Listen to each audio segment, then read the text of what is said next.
So I made a feature film called Aphrodisiac, and this goes into the Shroud of Turin. It's a comedy about the search for Jesus Christ's foreskin, which was a famous holy relic that 12 churches claim to have. There too is the whole question, like how could 12 churches have such a tiny thing, and how did it exist if he somehow went up and sort of had no body? Why could we still have this foreskin? Anyway, what is funny is I went just about like writing again and self-esteem. I was trying to hustle my film. This was in the 90s. And I went to this market and there were all these reporters and I said, damn it, I'm gonna go and hustle my film. So I said, hi, my name is Madeline Schwartzman. I made this film called Aphrodisiac. It's about the comedy about the search for Jesus Christ's foreskin. It was bigger than the Shroud of Turin. And they just laughed in my face and I walked away so humiliated. And later what happened was they put me in Daily Variety and they weren't laughing at me, they were laughing. And what the Daily Variety joked about was that Jesus Christ's foreskin was bigger than the Shroud of Turin. But in my panic, I thought I was humiliated. So that is really important in my talk, which is going to, I hope this isn't offensive, but there's so many slides you might get epilepsy. So I have to go quickly. The idea is, what is your authority? Your students, you're studying theory. Are you going to be so indoctrinated that everybody is hustling ideas in the same way and then all you're doing is fighting each other to get to the top? So I have a theory about that, which is move laterally. The poem machine, I love the poem machine, like your fellow, the one that writes poetry that's absurd. There's a recent story about a woman, did you hear this? It relates to your talk, who fell in love with, she was trying to help a young man, not that young, but he was really locked up in himself, and she was a psychologist, and so she managed to give him this ability to write. And then she fell in love with him, and she told his family, this is a big trial now, I think it's in New Jersey, she told his family, we're in love, and we want to get married. And the family said, you're crazy, like he has the mind of a 3-year-old, and what you've done, what you've given him is your words. So there's this whole debate, are the words that he's saying her words? And he's in love. It's really such an interesting story. It relates to your thing. How do we know they're really in love? It's so strange. I love that you said the Rosetta Stone of the show, just that translation idea. And the last thing, oh, that's it. Okay, here we go. So you ready? I'm serious. I cut this down from 593 slides to 370. So this is the cover of my book, 2011. I may go so fast. Can you hear me here? Yeah. That it's incoherent, but I feel like I really have something to say. And the thing I have to share is the kind of humor of me writing this book. I'm not really trained in anything remotely related to technology. And then someone will write, oh, she's an expert in art and technology. I'm not really given permission to write a book. I think if I asked anybody in my department where I teach or my sort of career in the track of architecture, which I rebelled against before I entered it, they would say you probably couldn't write this book. So my lecture to you is, who gives someone the right to have an idea, and how do you have the right to have an idea? Where do you get your ideas? If you're going to be all doing the same thing and just thinking about writing, how do you get outside of the box of authority? So I wrote a quick note about what I do. Teach weird stuff. That's one way I do it. I've been teaching for like 26 years, and the projects are weirder and weirder. I think they were less accepted early on. Like I started in '89. And I felt like the outsider, and now everybody comes and steals my projects, which hurts my feelings, but I guess I have to live with. Reads lots of science magazines. You know, you have to get this information from somewhere, and you have to know that it's credible. Avoid seeking approval. I don't know that you can do that in your 20s. I think you have to pay your dues and work the system, and then say, if I may curse on video, fuck the system. Like, who's to tell you your book isn't going to be good? I think in my case, I wouldn't have done the book if I asked for it. But I don't know what age you're allowed to do that.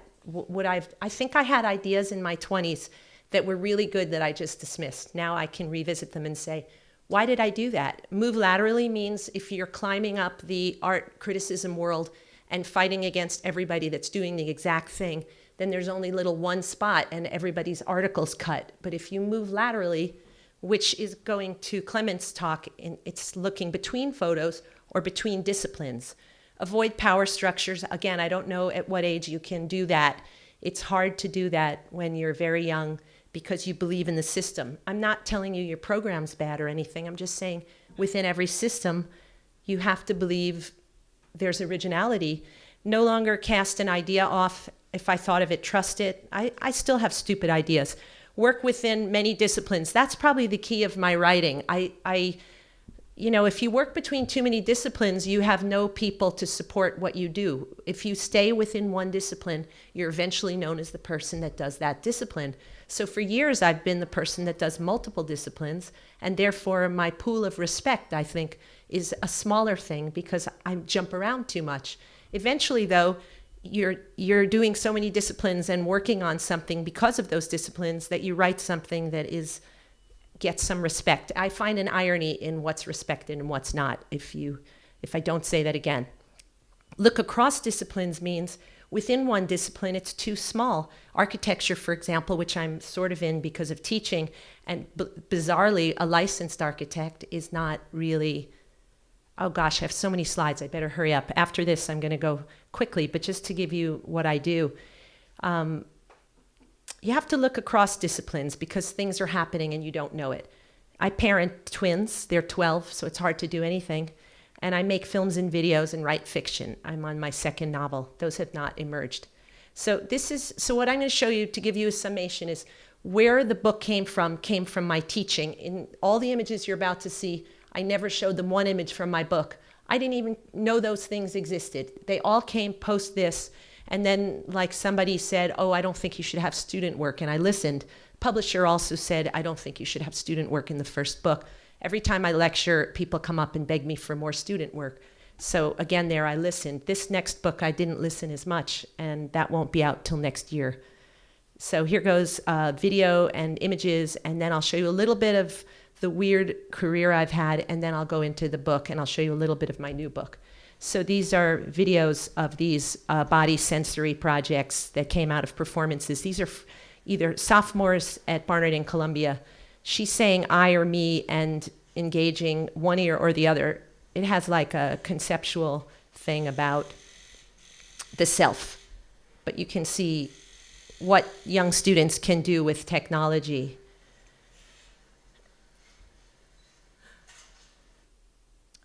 Okay, so this is one using Lego motors. And this is trying to trigger the senses, which ones would happen first. And here you can see a close-up of the torture I put them through, or she put herself through, where her nose begins to expand.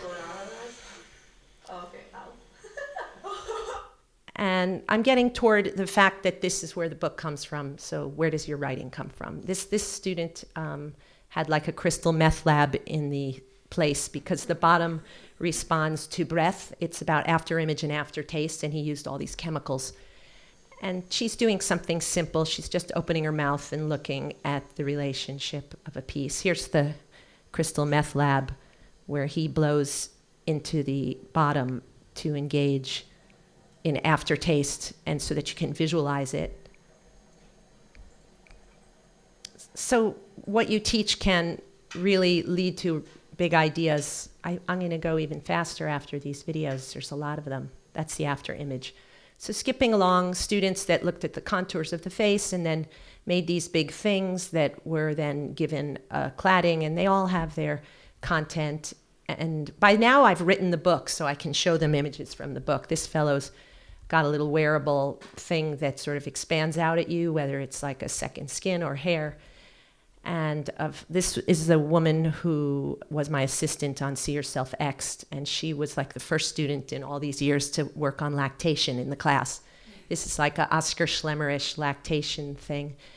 This student who, another thing I like is if you look at this student, you wouldn't expect this project.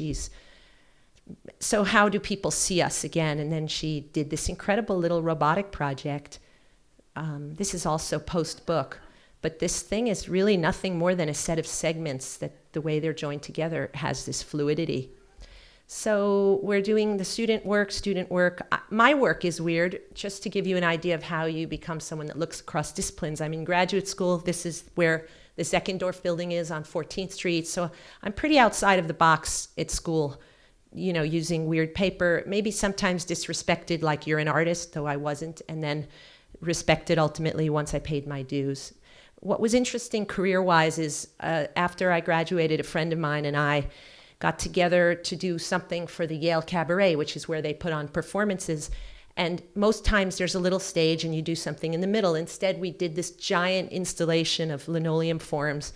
It was about Falstaff in a flat world, and these are my sketches, and that's the thing.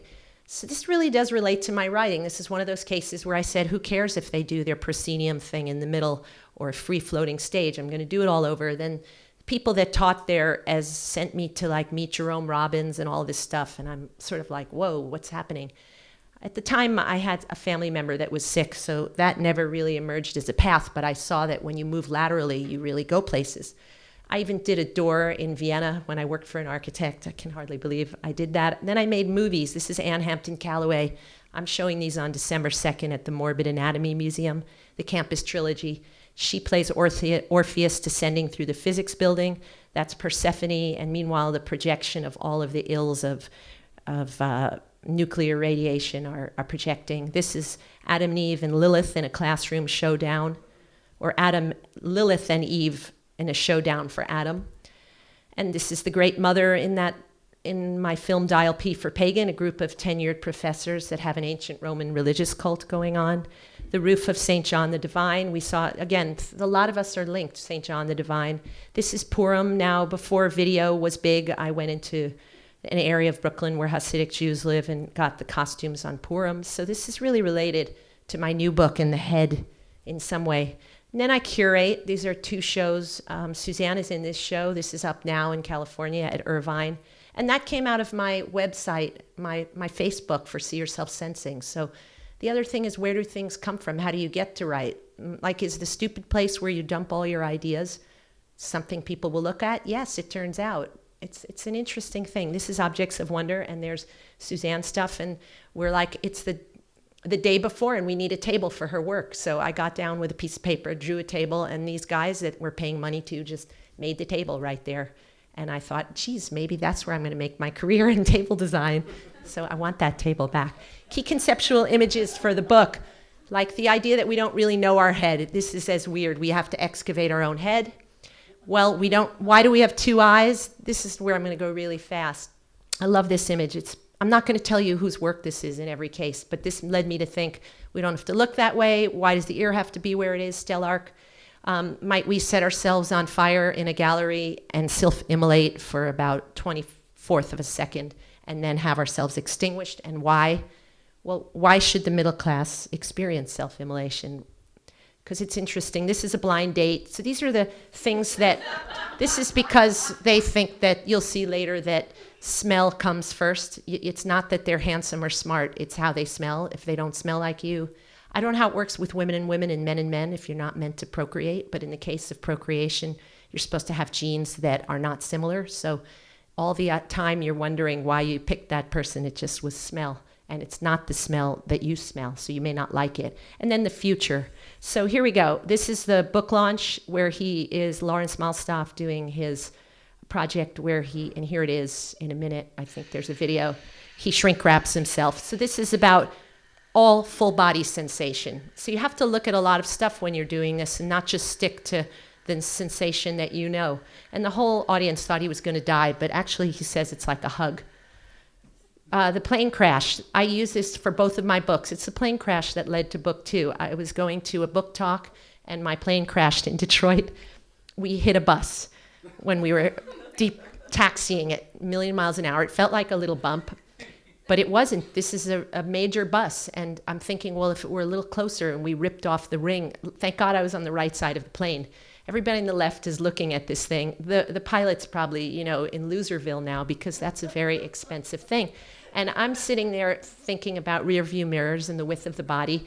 And we made this drawing after, I'm actually thinking, this is great for my book talk. Later, I was traumatized by the plane crash. Now I'm thinking, why didn't the pilot feel the width of his wings?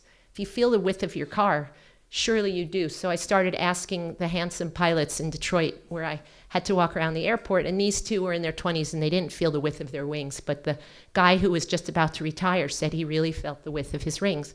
And that led me to the new book. In that moment, I thought, how far does your head extend into space? And so See Yourself X Extended is that book. But moving along, it led me to the World Beard and Mustache Winners and what happens when you impale your child.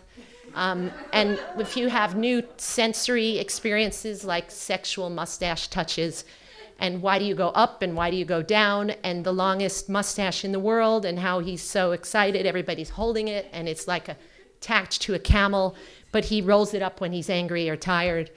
And then I started doing my fun little dumb drawings that I like of things your mustache could do. Because, again, the extension of the human head is good for See Yourself Sensing, but this is after that book, leading me to the new book, and what ways you might structuralize. So that's me with students doing my animation, and here it is. I'm thinking, how can we roboticize the hair? Well, it was too expensive, and the robotics guy at Columbia discouraged me. So I said, hell, I'll just do it in stop motion animation. Can I play it? Oh, there it goes. Sorry, one more time. I hope I have time for all this. So maybe 7 students and I tried to make hair that mobilizes. The idea was, how could the hair fill up the space?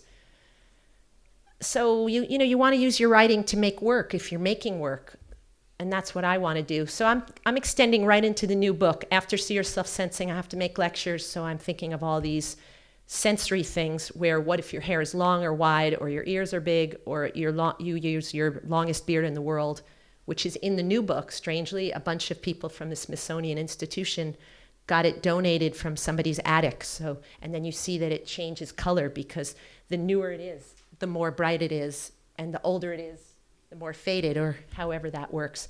And we can have shoulder extensions, weirder pointy beards, but you can't leave out bearded ladies, and that makes me think how, prejudiced we are against women with hair. And this is one of our New York bearded ladies from the Circus Amok, and bearded ladies really like their hair. Are we still at writing? I think so. Somehow, writing things that aren't written about, finding areas. And of course, then here they are all nice, and there's the article about them seeing each other at the museum, but it turns out there's a big lawsuit now. So how we make partners and how we fight. Your writing partner can be like at your throat by the end of this. In the future, we'll need to attract bacteria by having creatures. Again, this is sensory, your beard is pulling, but at least it's going to save your life in the future. Or we're going to need algae. We're going to bring our food with us and not stop to eat by having algae suits. Or we have a switch on our head. Uzumaki is a favorite of mine in every way. This is the bitchy high school girl whose hair extends 4 stories high because a vortex, an abstract thing, attacks the town. But we in real life pride ourselves with our weird kills and extend our heads, and maybe our children's somehow, or get our hair to do it. So I started doing these little drawings. Again, trying to think, how big can we get, like growing cities off our heads. That's See Yourself Extended. Still, though, it's See Yourself Sensing. And these installations with shape metal alloys that reach out to you, or when we do it with light, or we do it with wire, and I went to a book talk like this, and it wasn't very fun. But it wasn't my book talk. Or birds, again, we're moving into space with things. It could be our hair. It could be we deploy birds in our hair to swirl. And so I started to look at that. And then I looked at the first man that considers himself a cyborg, Kevin Warwick, who from Columbia University moved an egg with a robotic hand through, because he connected himself to the computer for the first time. And when he did this, he didn't tell anybody because he didn't want his brain to be hacked. So at certain points, things are new enough that you don't know if biologically you can have your brain hacked. So there he is reaching across from Columbia to touch the egg. And here he is getting the surgical thing, which took 12 years, or Stellark took 12 years to get his ear. This guy sounded a little more scientific to get this chip the size of that 5 pence or whatever it is in his arm so that he could connect to the computer and ultimately to his wife. Through a computer, it excites that necklace. Then she got one, and this guy believes you'll communicate brain to brain in 30 years. So his wife, I say the wife, oh my God. His wife did not like the idea because she didn't like him exposed to women via this brain-to-brain communication. So all these things come up. How will we really do this? How am I doing on time? Not so bad. Are we done? Did I pass 20 minutes? More than 20 minutes? Can I just go just whiz through? So here we go. These are things like why we have the smell. I'm just going to go fast. And you'll just see these are things about how your senses really work and all the ways that we reframe the senses with Jarvik hearts, or this thing where we use electrostimulation to make sensory things instead of real feeling. And there he is doing it in class. Margaret Thatcher test. How we used to love someone, we'd give them our eyes years ago. And then there's all projects where your senses are used in weird ways. These are pictures with the mouth. You go into someone's vagina. You swallow a stomach sculpture. You swallow a pill and the nurse knows it. You go through an eye. And then we have things that are on your tongue and licking the gallery, licking your way through space, putting electricity on your body. You're breathing in your breasts, using bandaging for art. All of this is sensory, drawing with your face, with your hair, growing a suit, having your body be the Rowanji temple, rowing in a little ramshackle boat, drinking coffee, setting yourself on fire, all kinds of crazy stuff, the beginning of virtual reality, slides and Uzumaki again. And then I'm almost done, actually. We have the environment and how our body can extend, or terrible things like how we can sneak across borders because the artist designed a case that barely keeps you alive. All kinds of sensory devices in this book. I'm just going to go real fast to my new book so that you just see a little bit of it. Sorry that I had way too much. It's really hard to reduce these things, and I'll try to do better. But at least you get a little look at this. This is the end of See Yourself Sensing and the beginning of See Yourself X. I think that the last lecture took a little longer, so I'm going to cheat. This is my poetry project, and this is a video I made while I was waiting for that last poem. I won't show you that, but I will show you images from See Yourself X. These are 18th century hair, battles on hair, static and what that does, Uzumaki again, things that you introduce in your hair, how your tongue is deployed, whether it's the king or a Dutch designer. And then I started getting influenced on the way to Amsterdam, and they're making hair things happen with drones on Delft tiles, and lovely things like the future of biology in your hair. But my whole book is not what the artists give me. I'm discussing the future, and they're discussing something else. And that's the weird part of See Yourself X. I'm almost done with it. I sort of think this will be the future. You won't have a body. The last thing you'll be able to do is stick your tongue out with someone. That's your last communication as your brain moves off and your teeth become shoes. And you are no longer the same body, and eventually your brain is offloaded. And it goes into all of the history of the images that Clement used, not the same ones. And then also in photography, you disappear. The mother couldn't be there, but she's there as a figment. So in the end, you're obliterated, and your face is removed for hats, or you disappear entirely. You're just an arm, no head. And eventually you disappear into the architecture, you join another, and finally you become either a robot or a offloaded body, just a brain and an eyeball. I don't know why I like this image of Mao looking at Duchamp, and I end with this. This is the next discussion. Thank you. Sorry, it's so many images.